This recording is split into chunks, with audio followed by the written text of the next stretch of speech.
সময় থাকলে এই ঘটনাটা শুনে যাবেন। হাসরের ময়দানে 2টা সিংহাসন থাকবে। একটি সিংহাসনের মধ্যে রব্বে করিম বসবে, 1,24,000 নবী রাসূলরা থাকবে। তারা বলবেন, ইয়া রব, আজকে দেখতেছি 2টা সিংহাসন, একটার মধ্যে আপনি, আরেকটার মধ্যে কে বসবে? তখন চারিদিক থেকে ফেরেশতারা দোপনি শুরু করবে, ইয়া রাসূলুল্লাহ সাল্লাল্লাহু আলাইহি ওয়াসাল্লাম, লাব্বাইক ইয়া রাসূলুল্লাহ, মুহাম্মাদুর রাসূলুল্লাহ সাল্লাল্লাহু আলাইহি ওয়াসাল্লাম। তখন আদম থেকে ঈসা রূহুল্লাহ পর্যন্ত নবীরা বুঝতে বাকি ছিল না সেই সিংহাসনের মালিক হবে তিনি হচ্ছে আমার আপনার নবী হযরত মুহাম্মদ সাল্লাল্লাহু আলাইহি ওয়াসাল্লাম। আপনার ভাগ্য কি রকম হয়তো আপনি জানেনও না, সেই নবীর উম্মত হয়েছেন। হ্যাঁ, আমার নবীর সম্মান কত দে আকাশচুম্বী পর্যন্ত, আল্লাহু আকবার। হ্যাঁ, সে নবীর উম্মত হয়েছেন।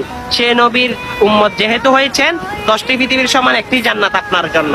হ্যাঁ, আপনি তো শুনেছেন। পারলে আমার নবীর মহব্বতে, আমার নবীর ভালোবাসায় ভিডিওটা শেয়ার করে সকল মানুষের কাছে জ্বরের গতিতে পৌঁছে দিতে পারেন। আল্লাহ যেন সকলকে আমার রসুলের হাত ধরে জান্নাতে ঢুকাই, আমিন।